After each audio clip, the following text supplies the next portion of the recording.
বেটা দেখলেন থাম মানে যে একটা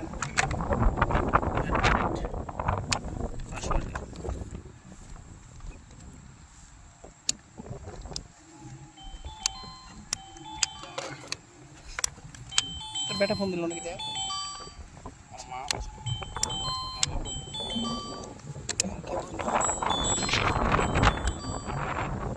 আসসালামু আলাইকুম। জি চাচা বলেন। হ্যাঁ দে এখন আর নাই, কিছুই নাই। আচ্ছা আজ তো শুক্রবার, কাজ কামে ধরুন কেউই বাড়ায়নি, ঠিক আছে কাল সকালে একটু আসি। আচ্ছা আসসালামু আলাইকুম। কোথায় রে